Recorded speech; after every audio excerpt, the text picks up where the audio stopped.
یعنی نماز کا ٹائم شروع ہو جانا چاہیے. مولوی صاحب سو گئے اور 45 منٹ بعد انہوں نے اذان دی تو آپ اب مولوی صاحب کا انتظار کریں گے؟ نہیں، اللہ نے نماز کے اوقات طے کیے ہیں. جب وہ وقت شروع ہو جائے تو 1 سیکنڈ آگے ہوا اور آپ نماز پڑھ سکتے ہیں. بس آپ کو اطمینان ہونا چاہیے کہ نماز کا ٹائم شروع ہو گیا. تو اور یہ جو اول وقت کہتے ہیں کہ اول وقت پڑھے نماز، اس کی کیا اچھی بات ہے. یعنی اس میں اصل میں کچھ دین کے مزاج ہیں. ہر نیکی کا کام جتنا جلدی ہو سکے آدمی کو کر لینا چاہیے، لیکن یہ ایک عام معمول کی بات ہے. مگر اگر کسی کو کوئی وجہ ہو گئی ہے، آپ کی کوئی ڈیوٹی ہے، آپ کو سوٹ نہیں کر رہا، تو وہ جو اسپین آف ٹائم ہے اس کی لمٹس کے اندر، چاہے آپ اس کی آخری لمٹ کے قریب بھی پڑھیں گے تو آپ کی نماز ہو جائے گی. عام حالات میں ایسا نہیں کرنا چاہیے. میں نے گزارش کی تھی 1 کوشچن پر جی. سجدہ سہو ابھی آتے، اس کے بعد آتے ہیں دوبارہ. ہاں جی، سجدہ سہو اس کو کہتے ہیں کہ آپ نماز میں کوئی چیز کرنا بھول گئے یا آپ سے کوئی غلطی ہو گئی اور آپ کے دل میں یہ خلش ہے، کھٹک ہے کہ پتہ نہیں ٹھیک کی یا نہیں کی.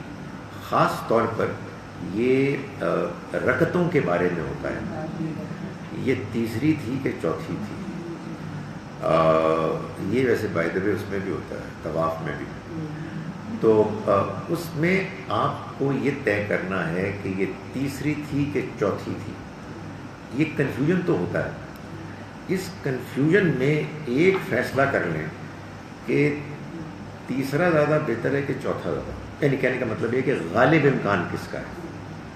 جس کا غالب امکان ہے اس کے مطابق نماز پوری کریں اور پھر بالکل آخر میں 2 سجدے کریں اور سلام پھیر دیں. آپ کی نماز پوری ہو گئی. اس کے بعد شیطان کو اس وسوسہ اندازی کرنے کا موقع نہ دیں کہ آپ کی نماز تو ادھوری رہے گی، نہیں ہو گئی.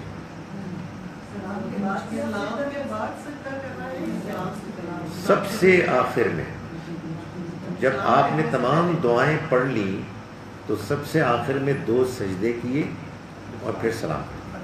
بس آپ مجھے بتائیں گی کیسے کروں گا. جی جی اوکے، پھر تو خیر.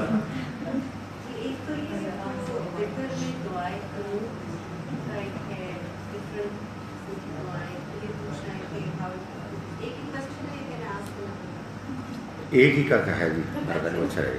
دیکھیں، دعائے قنوت آپ کو نبی صلی اللہ علیہ وسلم کی بعض دعاؤں میں سے ایک دعا ہے اور ہمارے ہاں وطر میں یہ 2 مختلف دعائیں ہیں جو اسی نام سے ہیں. ان میں سے کوئی بھی بائنڈنگ نہیں ہے. کوئی چاہے تو بدل کے پڑھے، کوئی چاہے تو کوئی تیسری چوتھی دعا پڑھ لے.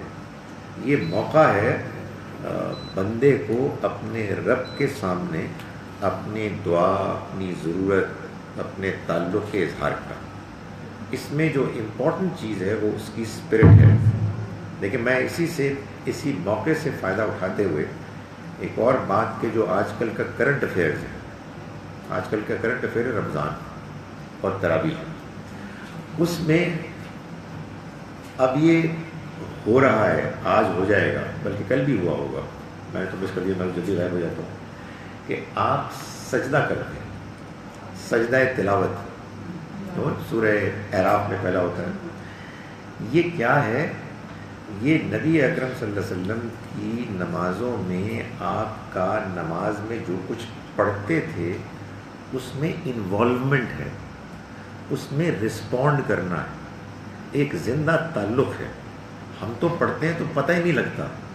آپ پڑھتے تھے تو جو پڑھتے تھے اس کے مطابق آپ کی کیفیت ہوتی تھی.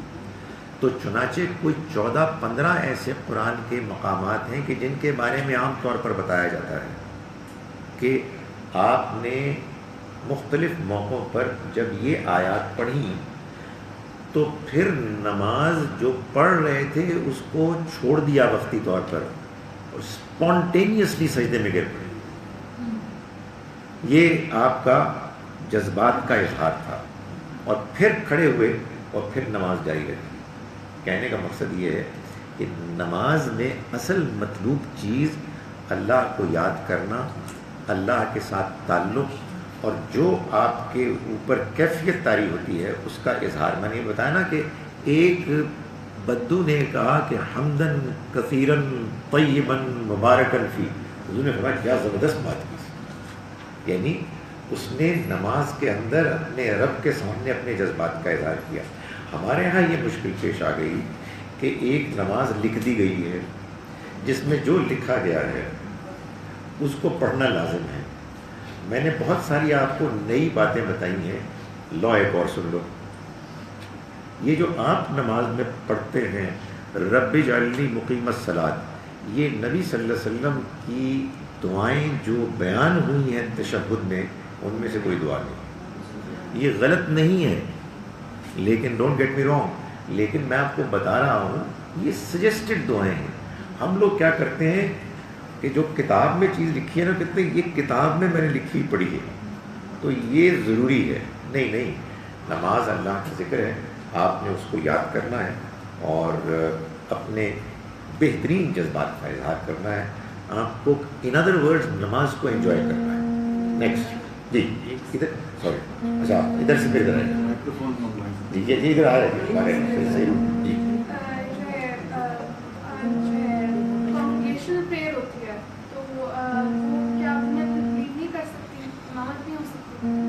دیکھیں کیوں شوق ہے خواتین کو لیڈ کرنے کا، ہمارے یہاں ٹریڈیشن نہیں ہے، اصل میں اس میں مشکل ہے نا، ہمارے یہاں ایسا ہوا نہیں۔ بعض جگہوں پر ایک محلے میں ایک خاتون نے کیا بھی ایسے حضور کے زمانے میں۔ کہنے کا مقصد یہ ہے کہ عام حالات میں کوئی چیز ان کو روکتی نہیں ہے، لیکن اس چیز میں نہ پڑیں کہ جو ہمارے یہاں ویسٹ نے شروع کر دی ہے، مردوں اور عورتوں کے درمیان لڑائی۔ ایک ٹریڈیشن چلی آ رہی ہے، خواتین کے ساتھ یہ بھی معاملہ ہے کہ آبویسلی وہ پورے مہینے ساری نماز نہیں پڑھتی، بعض ان کو مس کرنی پڑتی ہے۔ اچھا، پھر یہ بھی خواتین کو بعض اوقات سمجھانے کی ضرورت پیش آتی ہے کہ خواتین مردوں کے ساتھ کھڑے ہو کے نماز نہیں پڑھ سکتی، اس لیے کم سے کم مردوں کی نماز نہیں ہوگی، وہ فوکس نہیں کر سکیں گے۔ اس لیے یہ بھی بڑی نیچرل بات ہے کہ ان کو اللہ نے کہا ہے کہ وہ پیچھے کھڑا کریں۔ ہمارے یہاں دو ایکسٹریمز ہیں نا، ایک وہ ہے کہ جس میں وہ نظر ہی نہیں آتی، اور ایک وہ کہتے ہیں کہ اس میں مکس اپ ہو جائے۔ سو کہنے کا مقصد یہ ہے کہ بس یہ کبھی اس نے لیڈ کر لی کوئی گھر میں تو ایسا نہیں ہے کہ نماز نہیں ہوئی، لیکن بیٹے یہ ہمارے ٹریڈیشن ہے ہی نہیں، ایسا ہوا ہی نہیں کبھی، تو اب اس کو توڑنے کی کیا ضرورت ہے؟ یعنی یہ ایک بالکل نئی چیز سامنے آ جائے گی، ایک نیا جھگڑا ہوگا، اس میں نئے مسائل شروع ہو جائیں گے۔ سو اس کو جاری رکھیں جو ہے، اور اس میں کوئی ان کی حتک نہیں ہے۔ یہ ایسے ہی سوال ہے جیسے کہ پیغمبر کوئی نہیں بنی خواتین میں سے، تو یہ اللہ نے ان کی عزت احترام کے لیے کیا۔ پیغمبروں کو جا کے لوگوں کو دعوت دینی ہوتی ہے، اندھیروں میں بھی، اجالوں میں بھی، تنہائی میں بھی، مجموع میں بھی، تو اور ان کی مخالفت ہوتی ہے، لوگ ان کو اذیت دیتے ہیں۔ تو بعض چیزیں خود ان کی بہتری کے لیے ہوئی ہیں، اس میں ان کی کوئی حتک یا ان کی کوئی کمی نہیں ہے، بلکہ بس ایسے ایک ٹریڈیشن بن گئی، اور دونوں جانتے ہیں کہ اسی میں ان کی بہتری، اسی میں ان کی عزت ہے۔ جی، یہ پاکستانی گورنمنٹ کو ٹیکس دینا، کیا اس سے زکوٰۃ کی لائبلٹی ایڈجسٹ ہوتی ہے؟ زکوٰۃ پہ کل گفتگو ہوگی اور یہ موضوع آئے گا۔ میرے خیال میں اس میں دو پاسبلٹیز ہیں، ایک یہ کہ ہو جاتی ہے، دوسری یہ کہ نہیں ہوتی۔ میں پہلی پاسبلٹی کو مانتا ہوں، اس لیے کہ اصل میں ہم مسلمان ہیں، کم سے کم نان مسلمس کا وہ الگ مسئلہ ہے۔ ہم کو اللہ کی طرف سے جو ذمہ داری ہے وہ یہ ہے کہ ہم اپنی زکوٰۃ اپنے حکمرانوں کو دیں۔ یہ حکمرانوں کی ذمہ داری ہے اور ان کا رائٹ ہے کہ وہ ہم سے زکوٰۃ لیں اور پھر اس کو خرچ کریں۔ حکمران زکوٰۃ بھی ادا کرنی ہے، تو اس لیے میں یہ سجیسٹ کرتا ہوں، یعنی اس پوائنٹ آف ویو کو سمجھ کر کے جو یہ کہتا ہے کہ آپ اپنی زکوٰۃ کیلکولیٹ کریں دیانتداری سے، اور وہ کل میں ڈسکس کروں گا۔ عام طور پر ہم کم کیلکولیٹ کرتے ہیں، جو میری انڈرسٹینڈنگ ہے اس کے مطابق، اور آپ زکوٰۃ آپ ٹیکس دیانتداری سے دیں اور دونوں کو پھر کمپیئر کریں. ٹیکس زیادہ دے دیا, زکوٰۃ دے دیا, آپ اللہ کی راہ میں خرچ کریں مزید. ٹیکس کم دیا ہے تو جو ڈفرینشیل ہے وہ آپ ادا کریں. جی وراثت کے بارے میں سوال ہے. میرے آپ کے پاس ہے. میرے پاس بھائی اچھا یہ تو آپ کمال Now there are two mics. دو بھائی چیٹنگ ہوگی. یہ پوچھنا تھا کہ جو وراثت کا حکم ہے وہ پراپرٹی اور ایسٹ پہ ہے یا بزنس پہ بھی ہے؟ دیکھیں, جب کوئی شخص دنیا سے رخصت ہوتا ہے تو اس کے نام پہ ہوتی ہیں چیزیں. اس کو آپ دینی مسئلہ نہ بنائیں. دنیا میں کیا ہوتا ہے, یعنی وہ جب اس دنیا سے رخصت ہوا تو اس کے نام پر اس کی اونرشپ میں کیا کیا چیزیں تھیں. تو آئی ایم شیور کہ اگر وہ کہیں پارٹنر ہے تو وہ پارٹنرشپ میں اس کی ویلیو, اور اگر کوئی اس کے پاس شیئرز تھے تو شیئرز کی ویلیو میں سو آن, یہ سب ہوگا. یہ تو ہوتا ہے. اب آپ سلو ہو گئے سر.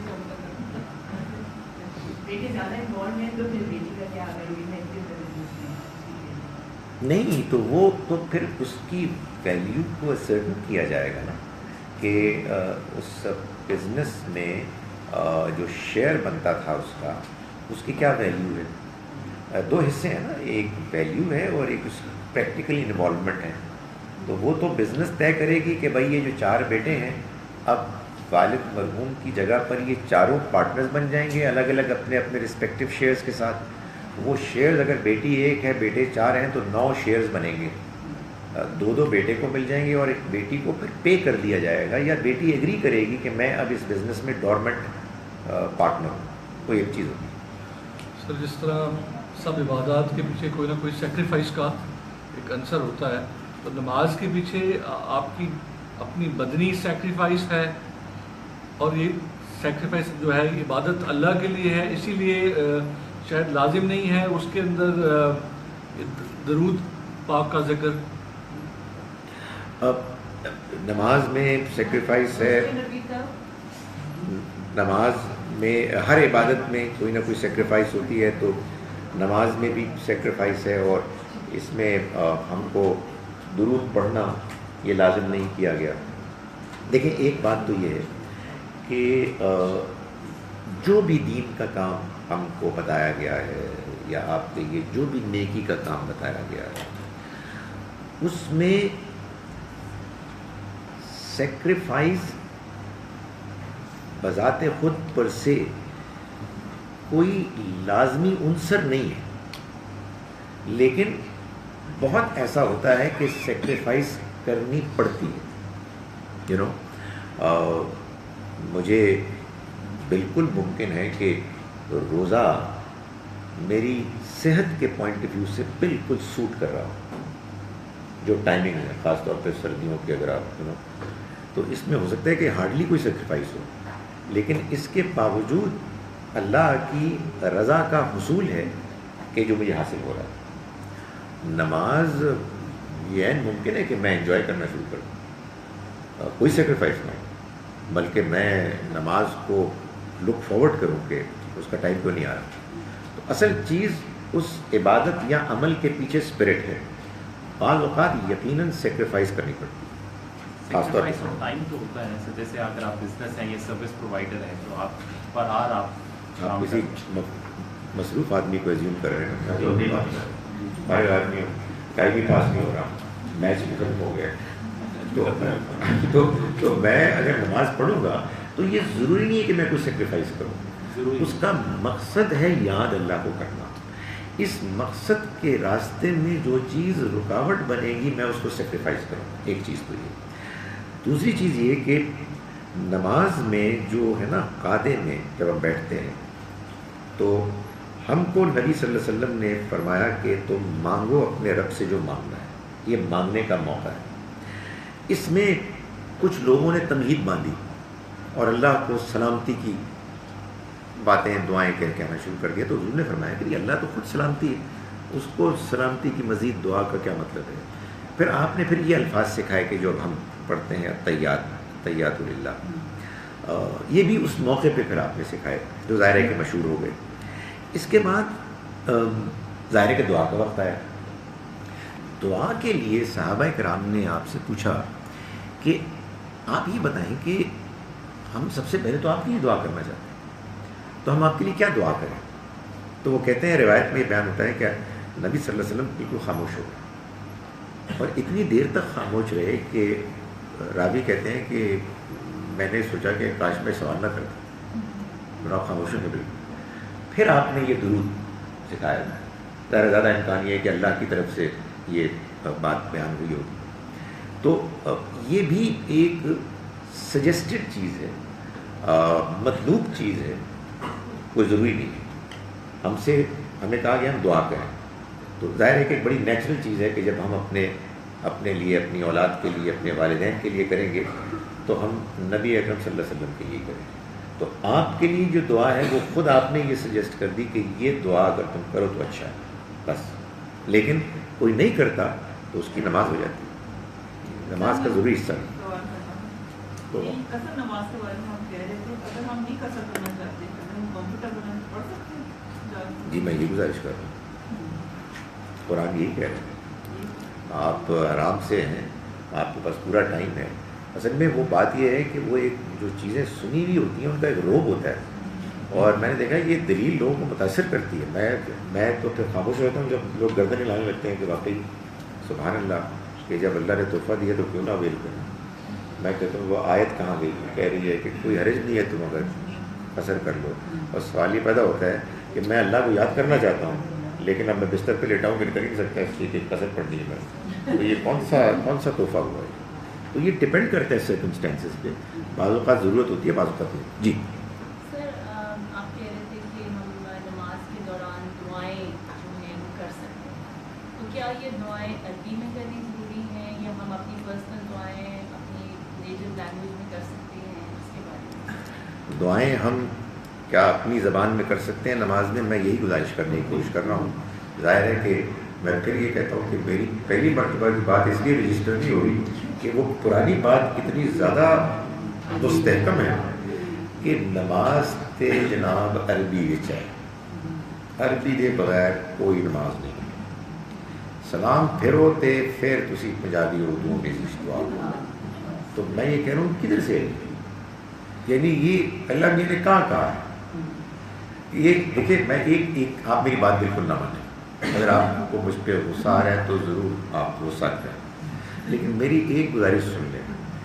یہ آپ یقین مانیں یہ بات کہ نماز عربی ہی میں پڑھنی ہے یا اردو انگریزی میں بھی اس کا ایک حصہ پڑھا جا سکتا ہے، یہ صرف اجتہاد ہے.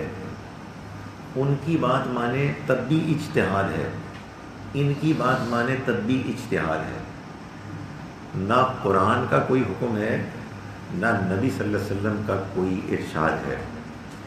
نبی صلی اللہ علیہ وسلم کے اور صحابہ کرام کے زمانے میں جو اسلام پھیلا، جہاں جہاں گیا وہاں وہاں لوگوں کی زبان عربی بن گئی. یہ عراق، یہ شام، یہ مصر، یہ عربی بولنے والے علاقے نہیں تھے. صحابہ کرام وہاں گئے، ان کی لوکل زبان ہی عربی بن گئی.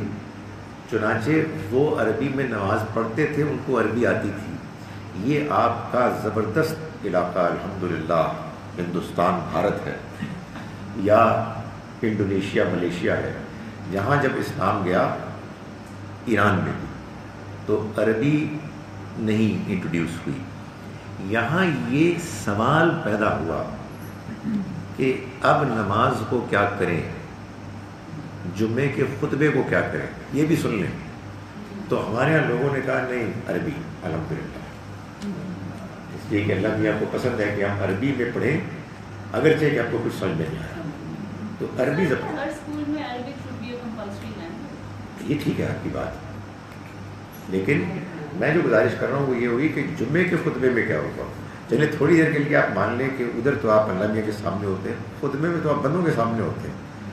اور میں دیکھ رہا ہوتا ہوں کہ بندے کیلکولیٹ کر رہے ہوتے ہیں. مولوی صاحب کا جو عربی کا خطبہ الحمدللہ 3.5 منٹ کا ہوگا، 2.5 منٹ گزر چکے ہیں اور یہ الفاظ بولیں گے تو کھڑے ہو جائیں گے. یا فار گاڈ سیک یار، یہ بڑا عظیم ذکر ہے، اس میں یاد دہانی ہے، ہفتے بھر کے لیے آپ کو اللہ کی طرف سے ایک سبق اس ممبر پہ کھڑے انسان بولتا ہے اور وہ عربی میں ہو رہا ہے. پھر کیا ہوا؟ پھر ایک ویکیوم آ گیا. انہوں نے کہا یہ تو بات ٹھیک نہیں ہے. تو پھر انہوں نے کہا کہ ایک اور تقریر ہونی چاہیے، اردو میں ہونی چاہیے، جو اگر مجھے اجازت دیں تو وہ دین میں اضافہ ہے. اس لیے کہ جمعہ صرف جمعے کی نماز اور اس سے پہلے خطبہ ہے. وہ خطبہ چونکہ ہم نے یہ طے کیا اجتہاد میں، بعض علماء نے یہ طے کیا کہ وہ عربی میں ہوگا، تو چنانچہ اس کے بعد پھر ایک اور چیز طے کی گئی کہ ایک تقریر ہوگی جو اردو میں ہوگی. بالکل اسی طرح سے نماز کے بارے میں یہ طے ہوا کہ سجدہ ہو، رکوع ہو، قیام ہو، سب کچھ عربی میں ہوگا، اور عربی سمجھ میں نہیں آ رہی، اس لیے پھر یہ لازم ہو گیا کہ سلام پھیرنے کے بعد آپ اردو میں دعا کریں. یہ ہو گیا. Mic Smith. پردے کا کیا حکم ہے؟ یہ انشاءاللہ تاریخ نمبر 25 کیا ہوگی تاریخ، اس میں ہم بیان کریں. یہ ہمارا ایک الگ سے ایک اس پہ سیشن ہے، تو اگر آپ مجھے اجازت دیں تو میں اس میں اس کو بیان کروں. ابھی میں تھوڑا سا نروس ہوں. ایک بلیف یہ بھی ہے کہ چاہے وہ عربی کا خطبہ ہے یا انگلش میں ہے یا جی ویسٹرن ممالک میں وہ 3 سے 5 منٹ کا خطبہ انگلش میں بھی کرتے ہیں، کہ اگر وہ خطبہ مس کر گئے ہیں تو پھر آپ نے 4 رکعتیں پڑھ لی. اس کے بارے میں کیا ہے؟ اگر آپ نے عربی کا خطبہ یا جمعے کا خطبہ مس کر دیا ہے تو آپ نے 4 رکعتیں پڑھنی ہیں.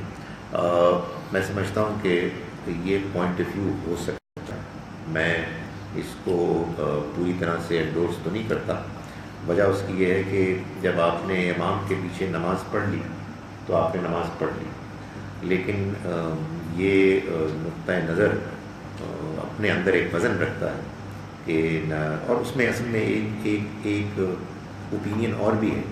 وہ یہ ہے کہ اللہ نے ظہر کی نماز کی 4 رکعتوں کو جمعے کے دن اس طرح سے تقسیم کر دیا کہ اس کا ایک حصہ 2 رکعتیں نماز ہے اور ایک حصہ وہ خطبہ ہے، جس میں پھر وہ یہ کہتے ہیں کہ درمیان میں وہ جو بیٹھتے ہیں نا، وہ اصل میں وہی بیٹھنا ہوتا ہے جو نماز کا بیٹھنا ہوتا ہے. میرا خیال ہے یہ تو شاید ٹھیک نہیں ہے، اس لیے کہ یہ خطبہ ہے اور خطبے کے یہ آداب بتائے گئے ہیں. مگر اگر کوئی شخص یہ کہتا ہے کہ خطبہ آپ نے نہیں سنا تو آپ کی نماز اصل میں تو وہ ہوئی نہیں. اس وجہ سے آپ 2 پڑھ لیں تو کیا کریں گے؟ وہ اس کے بعد اٹھ جائیں گے. یعنی جب امام صاحب سلام پھیریں گے تو اس وقت اٹھ جائیں گے. یا الگ سے میرا خیال ہے کہ کوئی زیادہ یہ کرتے ہیں کہ 2 نفل ان ایڈیشن پڑھ لیں، وہ ٹھیک ہے، وہ اچھی بات ہے. نفل پڑھ سکتے ہیں. جی سر. ڈاکٹر صاحب، اولاد پہ فرض ہے اپنے والدین کی خدمت کرنا. جی. شوہر تو اپنے والدین کی خدمت کرے نہ کرے اس کے اپنا ہے. جو اس کی بیوی ہوتی ہے کہ اس پہ کیا فرض نہیں ہے کہ وہ اپنے والدین اپنے شوہر کی والدین کی خدمت کرے؟ اگر تو وہ ثواب ہے صرف اور اجر اس کا ملے گا، تو کیا اگر شوہر اس کو حکم دے کہ آپ اس کی والدین کی خدمت کرو، ایک طریقے سے یہ نہیں کہ پورا دفعہ، تو کیا وہ اس پہ فرض ہو جاتا ہے؟ دیکھیں، فرض اور غیر فرض کی بات نہ کریں. اس کو ایسے لیں کہ آپ ایک گھر میں رہ رہے ہیں اور اس گھر کے ساتھ ایک اور گھر ہے جو آپ کے ہمسائے گھر ہے. قرآن یہ کہتا ہے کہ وہ ہمسایہ آپ کا رشتہ دار ہے تو اس کے آپ پر بعض حقوق ہیں. قرآن یہ کہتا ہے کہ وہ آپ کا رشتہ دار نہیں ہے تب بھی اس کے آپ پر حقوق ہیں. قرآن یہ کہتا ہے کہ آپ سفر میں جا رہے ہیں اور صاحب بالجنب کوئی آپ کا ہم نشین ہے، ساتھ بیٹھا ہوا ہے بس میں، جہاز میں، اس کے بھی آپ کے حق ہیں. تو یار وہ بیچارے جو بوڑھے شوہر کے ماں باپ ہیں جو آپ کے گھر کے اندر ہیں، ان کا کوئی حق نہیں. سو ایک تو اس خاتون پر اینڈ وائس ورسا اس مرد پر بھی، اگر کہیں بیوی کی کے والدین ہیں، وہ رہتے ہیں اس کے گھر میں یا کہیں اور ہیں، تو ان کا بھی حق ہے. ہمارے یہاں میں جو پرابلم پیش آئی، جو ہمارے یہاں مذہبی لوگ بعض کہتے ہیں کہ نہیں کوئی ذمہ داری نہیں ہے، وہ اس اسکول آف تھاٹ سے تعلق رکھتے ہیں کہ جس کے مطابق دین کی ہر چیز قرآن حدیث میں بیان ہو رہی ہے. نہیں، یہ بات ہی غلط ہے. دین میں وہ باتیں بیان ہوئی ہیں کہ جو یا تو شریعت کا حصہ ہیں یا جن کو ایمفسائز کرنے کی ضرورت پیش آئی یا کہیں کسی نے سوال کر دیا یا کہیں کوئی کوتاہی ہو رہی تھی، ورنہ جو نیچرل باتیں ہیں ان کو بیان کرنے کی ضرورت پیش نہیں ہے. سو شوہر کو بھی چاہیے کہ وہ بیوی کو ریکویسٹ کرے، حکم نہ دے. ظاہر ہے کہ اس کے والدین اس کے نہیں، لیکن بیوی کو بھی یہ سوچنا چاہیے کہ میرے شوہر کے والدین ہیں، ایک طرح سے میرے بھی ماں باپ ہیں. اللہ نے جو محرم نامحرم کے رشتے بھی بیان کیے ہیں اس میں بھی وہ قریب کے ایسے رشتہ دار ہو گئے ہیں کہ وہ محرم بن گئے. تو اس لیے اس کو آپس کی انڈرسٹینڈنگ، پیار محبت سے مسئلے کو حل ہونا چاہیے، نہ کہ فرض سنت اور نفل کے لینگویج میں. سو یقیناً خاتون کو جو خدمت وہ کر سکتی ہیں انہیں کرنا چاہیے. جب وہ ہمسائے کی خدمت کرنے کی پابندیاں اگر وہ کر سکتی ہیں تو اپنے گھر میں رہنے والے شوہر کے والدین کے بارے میں بھی ان کو ذمہ دارانہ رویہ اختیار کرنا چاہیے. البتہ شوہر کو بھی ذرا اس کو کہتے ہیں نا کھلا ہاتھ رکھنا چاہیے.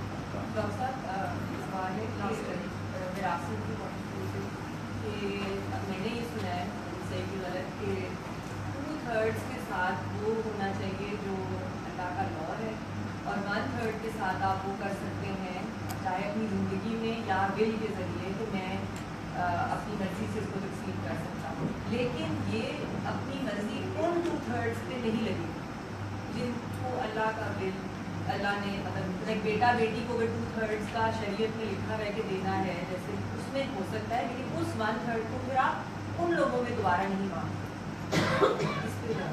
یعنی یہ جو وراثت میں 1/3 میں جو وصیت کا جو اختیار دیا گیا ہے اس سے زیادہ نہیں کیا جا سکتا. 2/3 میں کچھ نہیں ہو سکتا.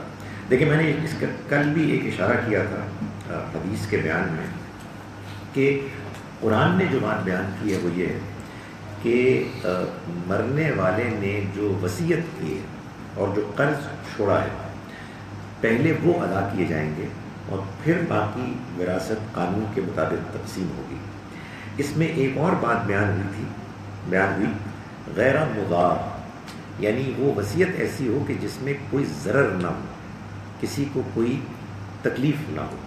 ظاہر ہے کہ اگر وصیت ہی میں سارا مال خرچ ہو جائے تو ظاہر ہے کہ اولاد کے اندر کچھ نہ کچھ تو ریزنٹمنٹ ہوگی. تو ایک موقع پر نبی اکرم صلی اللہ علیہ وسلم کسی اپنے صحابی سے اس موضوع پر جب گفتگو کر رہے تھے اور وہ اپنے اس سوال کو پیش کر رہے تھے تو آپ نے فرمایا کہ بس 1/3 کافی. اب اس کو ہمارے ہاں عام طور پر مان لیا گیا ہے. حضور کے ارشاد کا انداز یہ نہیں تھا کہ وہ اس کو لازماً مائنڈ کر رہے ہیں، لیکن یہ ضرور تھا کہ آپ نے اس موقع پر اس کو پسند کیا. تو میں سمجھتا ہوں کہ عام حالات میں جب چاہے ایک ہی موقع پر حضور نے ایک خاص پرسنٹیج کو پسند فرمایا ہے تو اس کو پسندیدہ ہی سمجھنا چاہیے.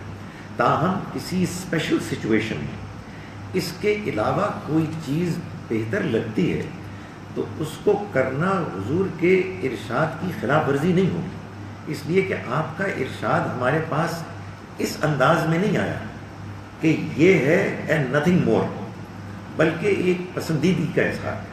تو میرا خیال ہے کہ ٹھیک ہے کہ عام حالات میں یہ پسندیدہ ہی چیز ہے. چلیں انشاءاللہ کل ہمیں زکاتی پہ گفتگو کریں گے. اقول قولی ھذا واستغفر اللہ.